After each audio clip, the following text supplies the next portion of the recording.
تو سنیں میرے بھائیوں، ہم نے تم کو بخشا اور قیامت تک جو تمہارے مذہب پر ہوگا یعنی تمہاری تقلید کرے گا اس کو بھی بخش دیا۔ اے حنفیوں تمہیں مبارک ہو، کیا بات ہے۔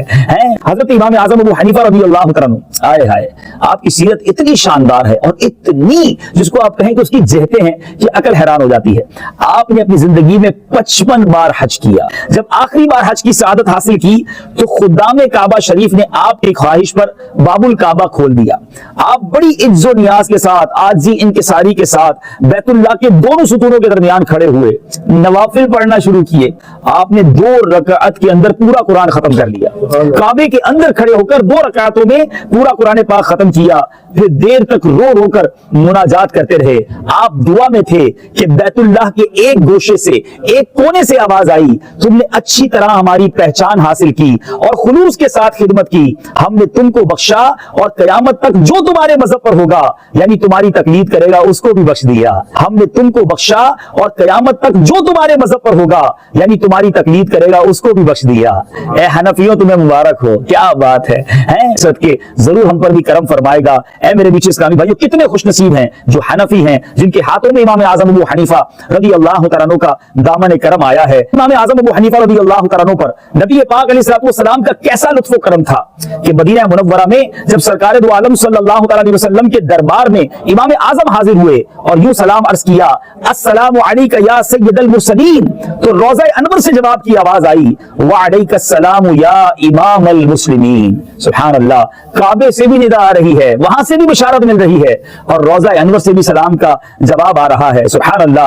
ایک رات نبی پاک علیہ السلام کی خواب میں زیارت ہوئی، میٹھے میٹھے مصطفیٰ صلی اللہ تعالیٰ علیہ وسلم نے ارشاد فرمایا، اے ابو حنیفہ، اللہ عز و جل نے آپ کو میری سنت زندہ کرنے کے لیے پیدا فرمایا ہے، آپ گوشہ نشینی کا ہرگز ارادہ نہ کریں۔ یعنی آپ کو منع فرمایا گیا، آپ نے بھی اختیار نہیں کی تھی گوشہ نشینی، نیت کی تھی، مگر نبی پاک خواب میں آ کر فرما رہے ہیں کہ آپ کو اللہ تعالیٰ نے میری سنت کو زندہ کرنے کے لیے پیدا فرمایا ہے، گویا امام اعظم کو چنا گیا۔ پیچھے پیچھے اسلامی بھائیوں، حنفی تو ہم ہیں، مگر یہ کیسے لوگ تھے کہ پورا دن تدریس اور علم میں مصروف اور رات اللہ کی عبادت میں مصروف۔ اللہ غنی۔ پیچھے اسلامی بھائیوں، امام اعظم کے بارے میں آتا ہے کہ آپ نے مسلسل 30 سال روزے رکھے، 30 سال تک ایک رکعت میں قرآن پاک ختم کرتے رہے، 40 بلکہ 45 سال تک عشاء کے وضو سے فجر کی نماز ادا کی۔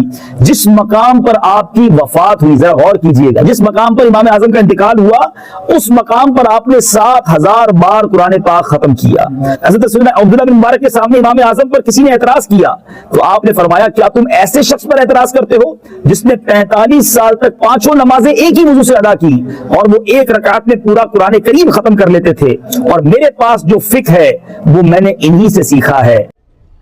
آپ نے اکثر بزرگوں کے بارے میں سنا ہے کہ جی روزانہ ایک قرآن پڑھتے تھے۔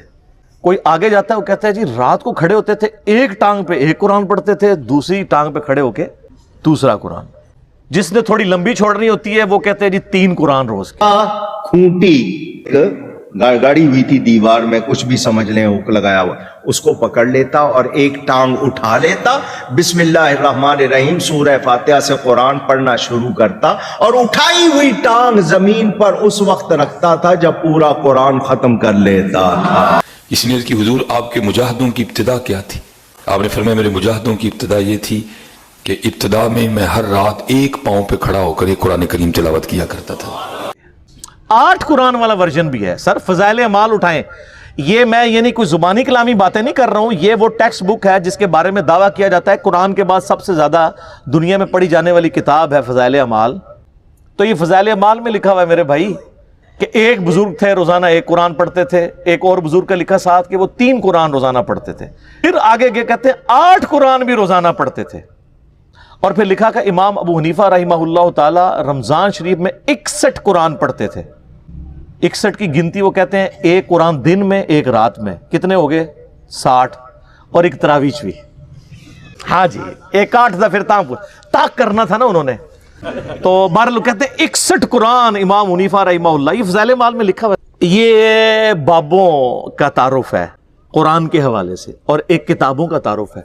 سر جامعہ ترمذی میں حدیث موجود ہے، اللہ کے محبوب صلی اللہ علیہ وآلہ وسلم نے فرمایا، جس شخص نے 3 دن سے کم میں قرآن کمپلیٹ کیا، مکمل کیا، اس نے قرآن کے فہم میں سے کچھ بھی حاصل نہیں کیا۔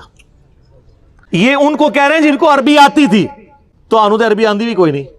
جن کو عربی آتی ہے ان کو کہا جا رہا ہے 3 دن سے کم میں قرآن مکمل کیا تو فہم اس کا حاصل ہی نہ کیا.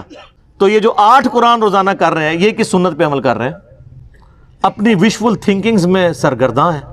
اور اس سے بھی مزے کی بات صحیح مسلم میں حدیث ہے، نبی علیہ السلام نے صحابہ کرام سے فرمایا، یہ حدیث بخاری میں بھی ہے لیکن مسلم میں ڈیٹیل ہے، بخاری مسلم دونوں میں ہے، کہ بھلا بتاؤ تم میں سے کسی شخص کی استطاعت ہے کہ وہ ایک رات میں تہائی قرآن پڑھ لے، یعنی 10 پارے. آج کی ڈیٹ میں پارے اس زمانے میں تو نہیں تھے. تو صحابہ کرام نے کہا کہ یا رسول اللہ کس کی استطاعت ہوگی کہ وہ رات میں 1/3 قرآن پڑھ لے؟ ہائے ہائے ہائے ہائے ہائے. سر ہے استطاعت، فضائل مال میں 8 بھی آ جائے، لیکن صحابہ کرام تو بزرگ نہیں تھے نا، آپ کو پتہ ہے وہ تو کامل الایمان مومنین تھے. یہ کہانیوں والے ہیں، وہ کامل الایمان اے کہانی باز. تو صحابہ نے کہا یا رسول اللہ کسی کی استطاعت نہیں. تو آپ نے فرمایا کہ سورۃ الاخلاص پڑھ لو، یہ 1/3 قرآن کے برابر ہے، 1/3 قرآن کے برابر ہے. اپنے نظریات کے اعتبار سے بھی، کیونکہ قرآن حکیم کا 1/3 عقیدہ توحید ہے، اور چونکہ سورہ اخلاص توحید کی جڑ ہے، اس اعتبار سے بھی تعلیمات میں بھی یہ 1/3 ہے قرآن کا، اور فضیلت میں بھی. اچھا اگر یہ کہتے ہیں نا کہ ہمارے بزرگ جو 8 قرآن پڑھتے تھے وہ 24 بار پڑھتے سن سورہ اخلاص، پھر تو ٹھیک ہے. 8 × 3 = 24. 24 ٹائمز اگر سورہ اخلاص کوئی پڑھ لے اور 8 قرآن روزانہ کے، اگر یہ کہتے ہیں پھر تو ٹھیک ہے. لیکن آپ کو بھی پتا ہے کہ انہوں نے یہ نہیں کہا ہوا، کیونکہ اس پہ پوری رات ایک ٹانگ پہ کھڑا نہیں ہونا پڑتا. سورہ اخلاص اگر کسی نے پڑھنی ہے 3 دفعہ کتنا ٹائم لگتا ہے. اور آپ کو ایک اوریجنل مدنی لطیفہ سناتے ہیں. یہاں پہ جیلم ہمارے شہر کے اندر تبلیغی مرکز ہے. کبھی کبھار میں زور کی نماز میں وہاں چلا جاتا ہوں، تو زور کی نماز کے بعد نا فضائل اعمال کی تعلیم ہوتی ہے. اب وہ عالم دین ہے جو وہ فضائل اعمال پڑھ کے سنا رہے ہوتے ہیں، اور سامنے مدرسے کے بچے بھی ہوتے ہیں. تو میں نے اپنے بچوں کو پابند کیا کہ تم نے بھی سن لیا کرو تعلیم نا. اب میرا ایک بچہ ماشاءاللہ 10 سال کا ہے اور ایک آلموسٹ 11 سال کا. تو یہ میں 5-6 مہینے پہلے کی بات کر رہا ہوں. تو ہم درس سن رہے ہیں نا، تو یہی والا جناب وہ فضائل قرآن والا آ گیا جی. ایک بزرگ 3 قرآن روزانہ، ایک 8 قرآن، اور یہ 61 قرآن. اب میں جب بیٹھا ہوا درس سن رہا نا تو میں بچوں کی طرف دیکھ رہا، میں نے کہا کہیں یہ بھی وہی تو نہیں سوچ رہے جو میں سوچ رہا ہوں. خیر بعد میں ہم جب موٹر بائک پہ بیٹھے، میں گھر آنے لگا تو میرا بچہ مجھے کہتا ہے، احمد کہتا ہے بابا یہ باقی باتیں تو ٹھیک تھیں، ایک بندہ روزانہ 3-8 قرآن کیسے پڑھ سکتا ہے؟ تو میں نے کہا بیٹا یہ کہانی تھی، اس کو چھوڑ دو، باقی باتیں لے لو. لیکن میں یہ سوچ رہا تھا کہ 80 لوگ اس عمر ٹگے ساں ڈنگر، کیونکہ ہماری تربیت نہیں ہوئی تھی. اور آج کل کے بچے سوچتے ہیں، کیوں سوچتا ہے؟ اس نے قرآن کئی دفعہ مکمل کیا، اسے پتہ ہے یہ اتنی موٹی کتاب ہے، یہ 8 دفعہ روزانہ کیسے پڑھی جا سکتی ہے. اب لاکھ کسی کو کہتے رہے جناب انج کر کے پڑھ لی تو انج کر کے پڑھ لی، کیسے منوائیں گے؟ اور میں نے تو احادیث سے ثابت کر دیا کہ صحابہ کرام علیہم رضوان بھی کہہ رہے ہیں کہ کس کی ہمت ہے کہ رات میں 1/3 قرآن پڑھ لے. تو نبی علیہ السلام نے وظیفہ دیا ہے سورہ اخلاص کا. تو ہم تو یعنی یہ ساری مثالیں آپ کے سامنے اس لیے رکھتے ہیں کہ آپ کم از کم مرنے سے پہلے اے مسلمان کر لے اس پہ غور. کتابوں کا خدا اور ہے، بابوں کا خدا اور.